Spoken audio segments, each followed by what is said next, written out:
About 5 years ago, we asked Charlie Munger, we were sitting right there, what he thought of Bitcoin, and he said rat poison. Yeah. Back then it was about $100+ per Bitcoin. Today it's 9,000. Is it still rat poison? Well, probably rat poison squared. Lucas writes in, he said, did Justin Sun change your mind on cryptocurrencies? For anybody who doesn't know, Justin Sun bought the dinner or the lunch that you just had from the last Glide Foundation fundraiser. He is actively involved in Bitcoin.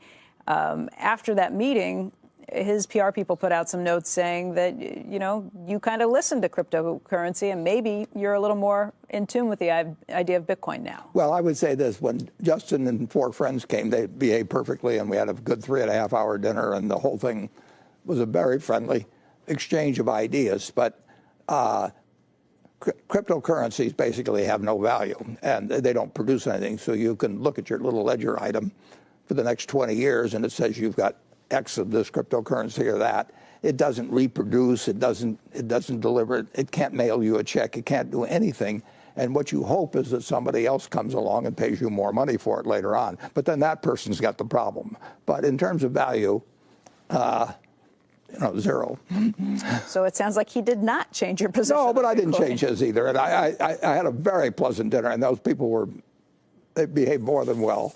And they gave Justin gave $4.6 million to Glide, and that will buy a lot of meals and provide a lot of beds for people in San Francisco. So I thank him. He gave you some Bitcoin. What's it feel like to be a Bitcoiner? I don't have any Bitcoin. You don't? No. Okay. No. You don't own Bitcoin? No, I do not own one. I don't own any cryptocurrency. I never will. And in the end, I may start a war on currency. Maybe I can create one, and I'll say there's only going to be 21 million of them, and you can have a little ledger sheet from me and everything that says you have it, and you can have it after I die, but you can't do anything with it except sell it to somebody else. And the interesting thing, of course, is that Bitcoin's been out there a long time, and people talked about how it would be used in various kinds of exchange, but none of our companies are doing business in Bitcoin or anything. Bitcoin has been used, I think, to move around a fair amount of money illegally. So the people or maybe in countries where you have so the logical move from the introduction of Bitcoin is to go short suitcases, because the money that was taken in suitcases from one country to another, suitcases will probably fall off in demand. I mean, so you can look at that as the economic contribution of Bitcoin to the society. Bitcoin is worthless artificial gold, which, if it succeeded, would facilitate a lot of illicit activity. Now, that is not something I think the world needs. And the fact that it's clever computer science doesn't mean that it should be widely used and that respectable people should encourage other people to speculate in it. Bitcoin reminds me of Oscar Wilde's definition of fox hunting, the pursuit of the uneatable by the unspeakable. Well, that sounds better than what I used before. We asked earlier, Charlie, Andrew brought it up with Warren, but I think it's a scumball activity. Does that serve you better? Thank you. Yeah. We asked earlier about Goldman Sachs getting into the business of having a trading desk for Bitcoin. Berkshire Hathaway owns about $2.5 billion of Goldman Sachs. Does it bother you, or does it not surprise you? Well, I don't expect every investment bank to agree with everything I think. They have a lot of animal spirits in investment banking. Bill, Charlie and Warren have weighed in on Bitcoin. Do you own any? Somebody gave me some for my birthday, and then a few years later I thought, hey, I'm going to sell that. So no. There's some really good technology in terms of sharing databases and verifying transactions that is talked about as blockchain. That is a good thing. Bitcoin and ICOs, I agree completely. It's one of the crazier speculative things where it's not, as an asset class, you're not producing anything. And And so you shouldn't expect it to go up. It's kind of a pure greater fool theory type investment. So, I agree. I would short it if there was an easy way to do it. One of the interesting things, if people react when you criticize their investment, if they get mad, they're gambling. If somebody criticizes Apple or Berkshire, we like it. I mean, if the stock goes down, we'll buy more of it because it's we don't care whether it's just we don't feel that it has anything to do with it. But if we criticize something that they own because they only want it to go up tomorrow, they feel we are hurting them, and therefore they get very upset about it. If they really like what they own, what difference would it make? If I criticize their wife or something, they don't get all upset about it. Wait a minute. That's a bad habit. Yeah, probably not the perfect example to use. Bitcoin futures may be booming, but our next guest says that it is a scam. In an op-ed for Recode this week, former PayPal CEO Bill Harris called the cryptocurrency, quote, the greatest scam in history, noting that it is a pump and dump scheme unlike anything the world has ever seen. How does he really feel? Bill Harris joins us now from San Francisco to stand by these claims. Bill, great to have you with us. Hey, how are you? Good, thanks. Reading through this op-ed, it's sort of the bear case, the critic's case that has been put forth for a long time. It's not accepted as a means of payment. There's no store value because of the volatility in price. It has no intrinsic value. Is it possible, though, Bill, that perhaps Bitcoin has not yet found its use as a cryptocurrency yet, and that we're looking at the United States where there are numerous ways of digital payment and the use of dollars is reliable and good, and we're not looking at other markets that need an alternative currency such as the emerging markets?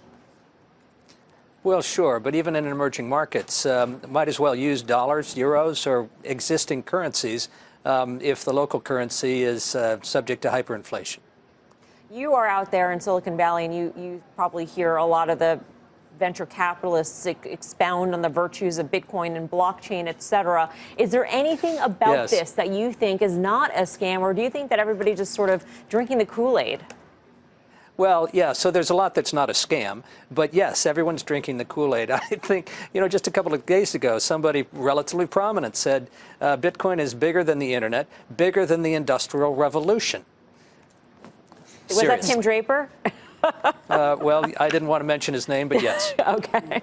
Hi, Bill. It's Karen. And he's also saying that in 4 years it'll appreciate to the point where the Bitcoin or Bitcoin and all cyber or cryptocurrencies will be worth about half of the entire S&P 500. JP Morgan moves $6 trillion around the world every day. We don't do it in cash. It's done digitally.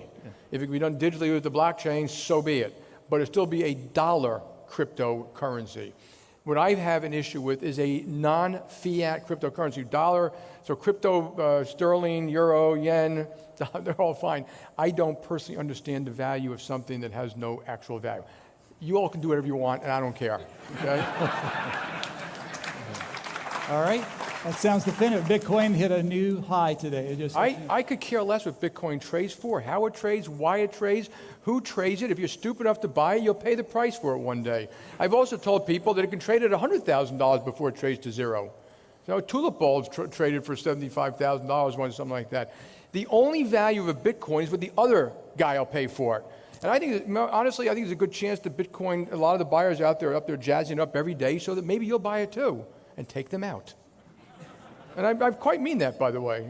These people are very good at manipulating the press these days and getting news out. And so every day, you have CNBC, nonstop Bitcoin. Who cares about Bitcoin?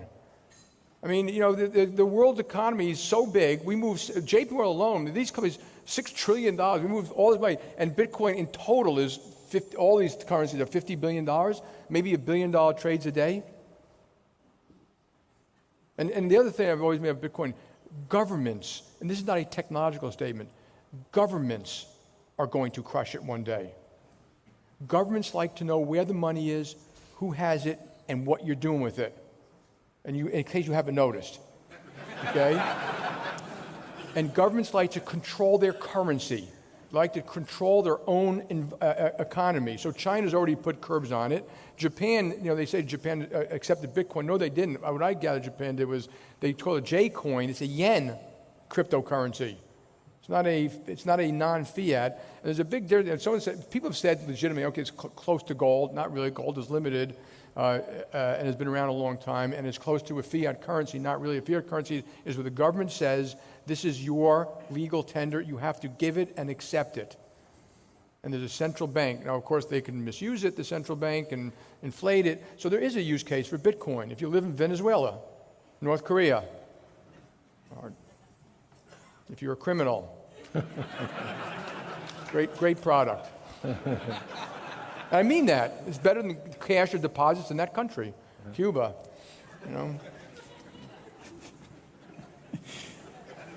But this is the last time I'm ever going to answer a question about Bitcoin because I really don't care. On September 12th, Jamie Dimon says Bitcoin is a fraud. He says he'll fire any one of his traders buying Bitcoin. Bitcoin drops 24%. When Jamie Dimon speaks, people listen. So that weekend, we found out that the largest buyer of a Bitcoin fund that's in Europe that buys physical Bitcoin, right? The largest buyer was Morgan Stanley and JP Morgan. And that's not illegal. He says it's a fraud. It says he'll fire anyone that buys it. Yes. And at the same time, his company is buying it. His company is buying it. It's just, so unethical. Right. Okay, George Soros. George Soros, in January 24th, price was already down, calls Bitcoin a bubble, says Bitcoin is the worst, the worst investment in the world. Don't buy Bitcoin. Don't buy Bitcoin. Basically throws gasoline on the fire at this point. And then what do we find out? So he says bubble here. It drops 44%. Right. And then here in April, 2 months later, guess what we find out? Yeah. His $26 billion family office has approval to buy cryptocurrency. Right. And we only knew about it publicly here. And this is the kind of thing that George Soros is famous for this, talking the sterling down. Yeah. And what did he do? He stole the pensions of all the little people. Yeah, made $1 billion. Yeah. Okay. So then here now, Goldman Sachs, this, again, February 7th, most cryptocurrencies will crash to zero. Now, I remember when they said this in February, and I had, through my network, I knew that Goldman Sachs was setting up a crypto trading desk. Absolutely knew they were setting up a crypto trading desk. And I remember you telling me that. Right. And then, of course, they were denying it. No, we're not. No, we're not. No, we're not. Price falls down 27%. And then what do we find out? We find out here, they say BTC 0. And then we find out just before May, new trading desk. Not only that, they put $400 million to buy a cryptocurrency trading platform. Okay, so February 7th, it's all going to zero. May, we just spent $400 million just on a flyer. And they're not the only ones. No. So you have a lot of institutions that are coming. You had Christine Lagarde from the IMF come out. And this was, what's funny about this, Glenn, is it was all around the same time. It was almost like I can't prove collusion, but, it walks like a duck, it quacks like a duck. And you know what? It's probably a duck. The people, they all hang out together, they all think alike. It doesn't have to be calling each other. Yeah. They know this game. Yes.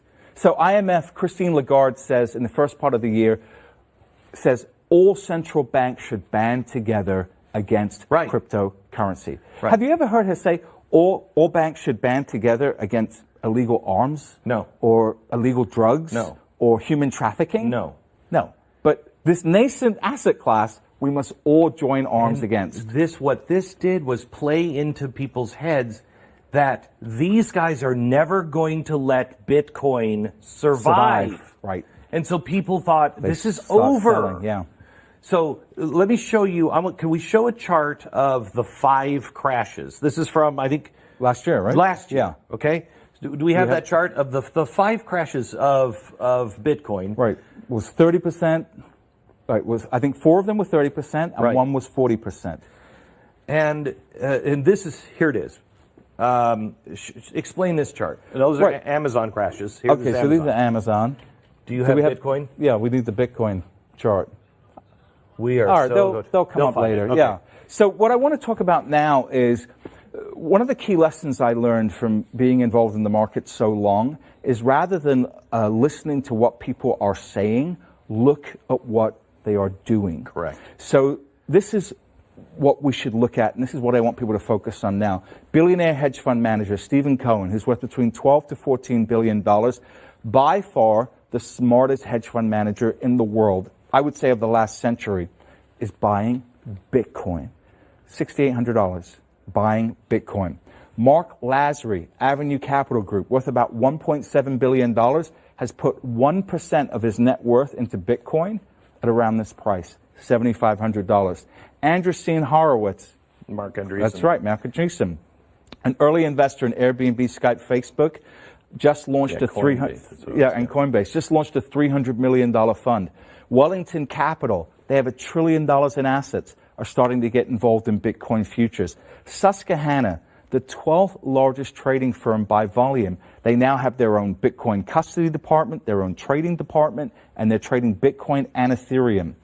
Goldman Sachs, this new CEO, David Solomon, the most pro-Bitcoin / cryptocurrency guy on Wall Street. The most pro Goldman Sachs. Goldman Sachs. He's the new CEO. He's coming into power shortly.